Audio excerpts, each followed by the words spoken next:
Shankaracharya Stotara Satara Shishimat Srila Gurudev Bhaktivedanta Puri Goswami Maharaj Ki Jai.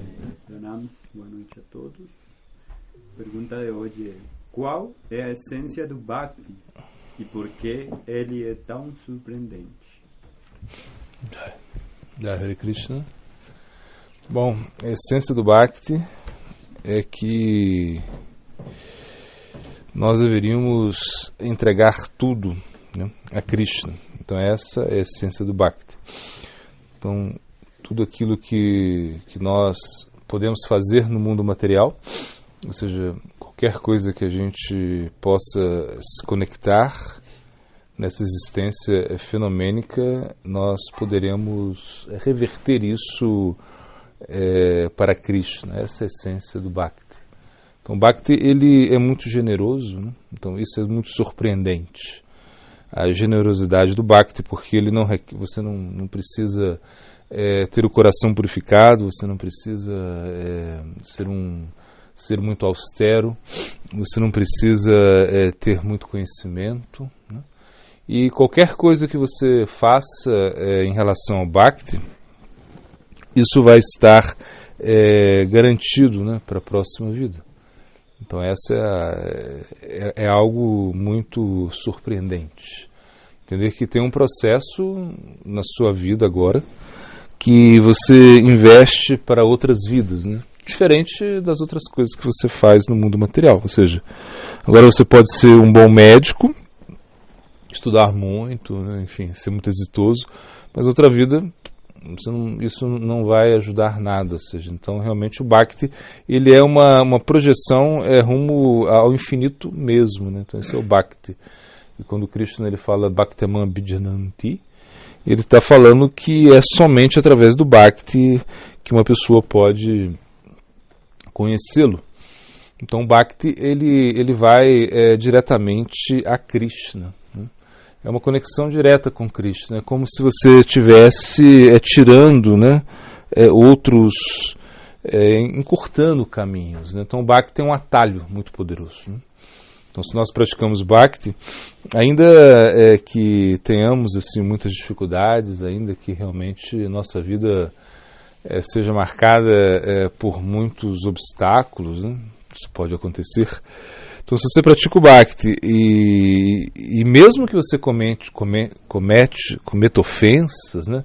Não parada yuktananda manieva harantyagam ashviranti prayuktani tanyavarta karanicha. O verso diz: mesmo que você cometa ofensas, você continua praticando, né? O próprio Bhakti ele vai cuidar de eliminar essas ofensas. Então o Bhakti é muito generoso, né?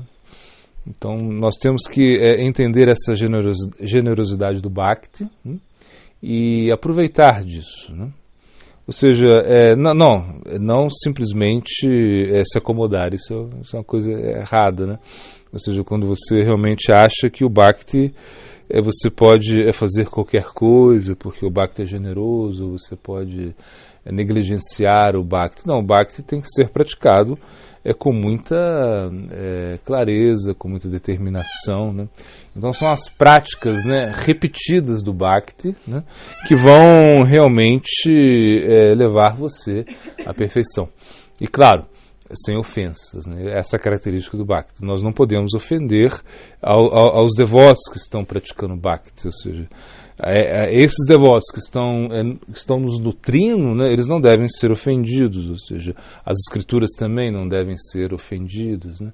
Então isso a gente tem que levar em consideração, porque senão o que acontece é que nós podemos praticar muitos e muitos por muito tempo, né, muitos e muitos anos, sei lá, muitas e muitas vidas, e não conseguir o objetivo do Bhakti. Porque o Bhakti, apesar de ser generoso, né, e de ser fácil de ser praticado, porque o Bhakti é um processo muito fácil, né, onde você oferece a sua comida, né? Krishna ele fala, né, Patram Pushpam Phalam Toyam Jome Bhakti Prayachati. Ele vai falar, me ofereça uma coisa simples, né, não precisa de tanta complicação. Qualquer um pode oferecer água, fruta, né? Apesar disso, né, nós não deveríamos, se nós cometemos ofensa, Então nós somos afastados, né, do resultado do Bhakti. O Bhakti realmente, você alcançar o resultado do Bhakti, ele é mais difícil nesse sentido, né? Ou seja, você pode facilmente praticá-lo, mas alcançar os resultados finais, né? Ou seja, você, por exemplo, porque se diz, é muito difícil, por exemplo, uma pessoa, ela desenvolva loba, né? Que é essa cobiça, né? Por Raganuga, por exemplo. Isso é muito difícil, isso não é algo tão fácil assim. E ainda mais entrar nesses estágios, né? De bhava, né? Do prema. Então, na realidade, o Bhakti, ele vai ter que ser praticado, né? Sempre com esse apoio, né, dos devotos. Ou seja, essa sadhusanga, ela nunca deve ser retirada, né? Ela nunca pode ser retirada na realidade, né? Então nós podemos praticar Bhakti no início, né? Nos apoiando, né, nos devotos, né? E mesmo quando nós já estivermos assim nas fases finais do Bhakti, nós vamos precisar de sadhusanga, né? Chaitanya Mahaprabhu, ele mostrou isso nas conversas com Ramananda Roy, Ramananda Samvada, onde Mahaprabhu, ele pediu instruções a Ramananda Roy da meta última da vida, e Ramananda Roy foi mostrando para ele, né, as gradações, né, do Bhakti, ou seja, começando com a prática dos deveres do Varnasha, né, e chegando até o Prema, né, o Radha Bhava, enfim. Mas o que acontece é que, um ponto muito significativo, é que Mahaprabhu, ele pede instruções da Ramananda Roy, ele pede, ele aceita instruções, até no final, né? Krishna Bhakti Jamamula Roy, Sadhusanga, Krishna Prema Jami Terro Purna Mukhya Anga. Então o verso, ele fala que no início você precisa de associação, é indispensável, né? Para você começar a praticar o Bhakti, você tem que ter associação, porque não basta pela internet, não basta pelos livros, né? Não basta, você tem que ter associação, você tem que ver uma pessoa praticar, você tem que ter um contato pessoal com alguém que lhe vai instruir, né? E no final, quando você já está lá para Prema, você vai precisar de associação, né? Você vai, mesmo quando você já tem bhava, né? Quando você ainda assim você precisa nascer no Prakrita Lila, né? Geralmente acontece isso, e aprender o prema, né? Ou seja, aprender isso dos outros devotos, né, associados que têm prema. Então, na realidade, associados de Krishna que têm prema.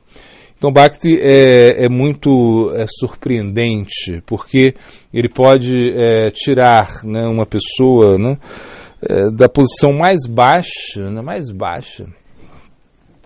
e levá-la diretamente aos pés de lótus de Krishna, esse é o Bhakti, sem nenhuma regra, sem nenhuma injunção, né?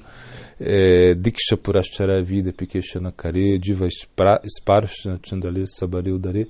Então o verso, ele fala que você pega o santo nome e mesmo a língua, que um comedor de cachorro que vibra, um comedor de cachorro, um chandala, que é o mais baixo, né, nessa cultura, né, do Varnasha, enfim. E você pega esse comedor de cachorro, ele vibra o santo nome, e ele leva a pessoa, esse comedor de cachorro, ele vai chegar aos pés de lótus de Krishna, né? E não precisa de Diksha, ou seja, não precisa nem da iniciação, né? A iniciação Krishna Mantras, ou seja, você nem precisa disso, só o Mahamantra mesmo já é suficiente, não precisa de nenhuma purificação anterior, né? Então por isso a gente entende que o Bhakti, ele pode ser entregue a todos, né? Todos têm o direito de praticar Bhakti. Isso é a generosidade do Bhakti, todo mundo tem o direito, né? E não deveria ninguém ser excluído disso, ninguém, ou seja, todo mundo pode praticar o Bhakti.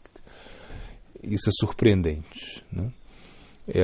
E quando a gente entende isso, né, ou seja, quando você realmente vislumbra isso, você pensa, é que o processo é muita misericórdia. E essa é a característica do Bhakti.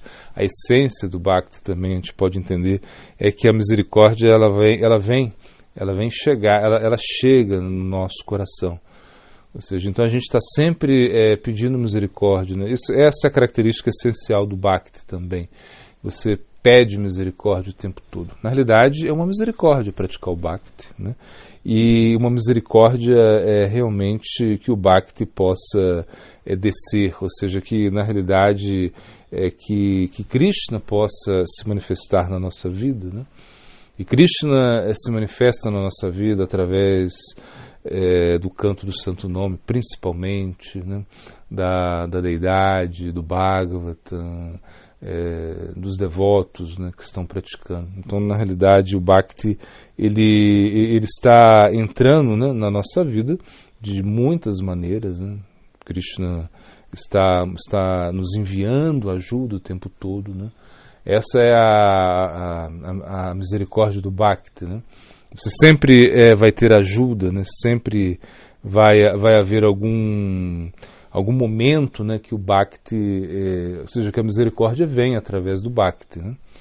Então, por exemplo, mesmo Advaita Acharya, ele invocou a misericórdia de Chaitanya Mahaprabhu, então se diz que foi por ele, né, ter invocado essa misericórdia, né?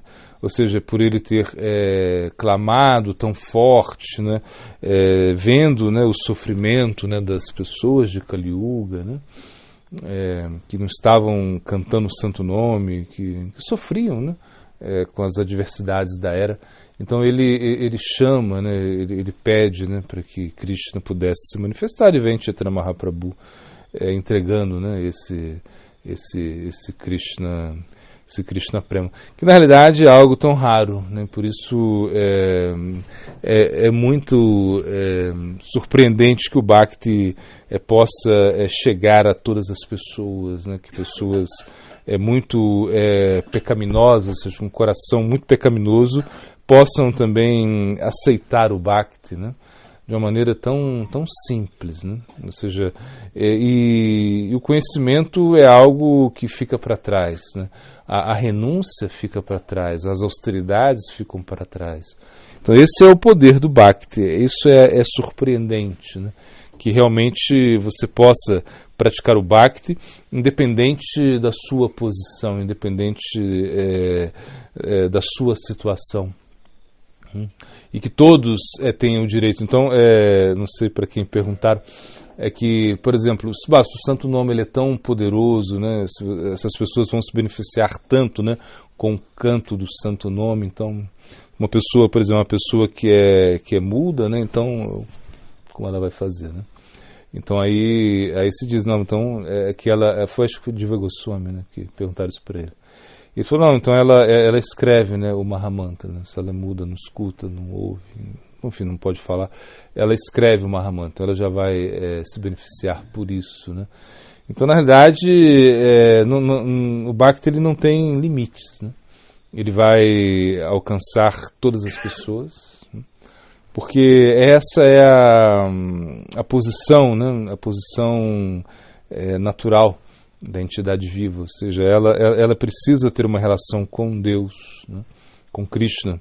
E o Bhakti é a maneira mais fácil, assim, mais fácil de você desenvolver essa relação. Não existe método mais fácil, mais simples, né, mais descomplicado que o Bhakti, né?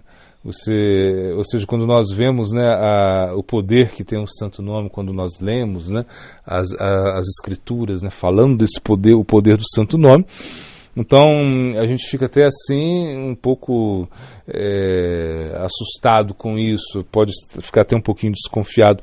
E é por isso que é uma das ofensas, né, você achar que as glórias do Santo Nome são um exagero, né? Se diz que é uma das ofensas, né?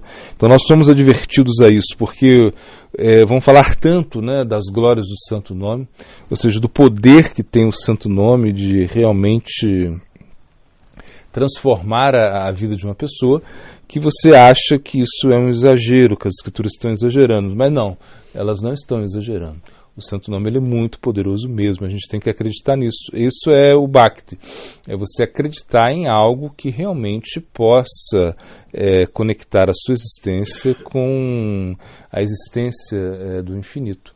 Então o Bhakti é a maneira mais simples de se fazer isso, né? E mais poderosa também. Por isso ele é surpreendente, por isso ele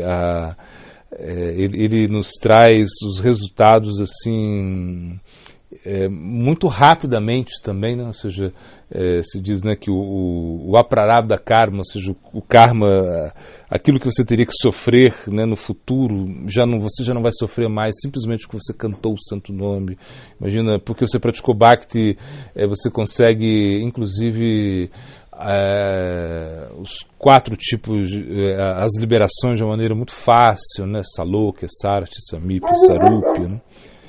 Então o Bhakti ele tem esse poder, né? Você pode realmente conseguir muitas coisas com ele, sem muito esforço. Ou seja, claro, você se esforça nas práticas do Bhakti, mas quando nós comparamos com os outros processos, né, o Bhakti ele é muito simples, muito, muito direto, ele é para a nossa alma. Guru primeiro.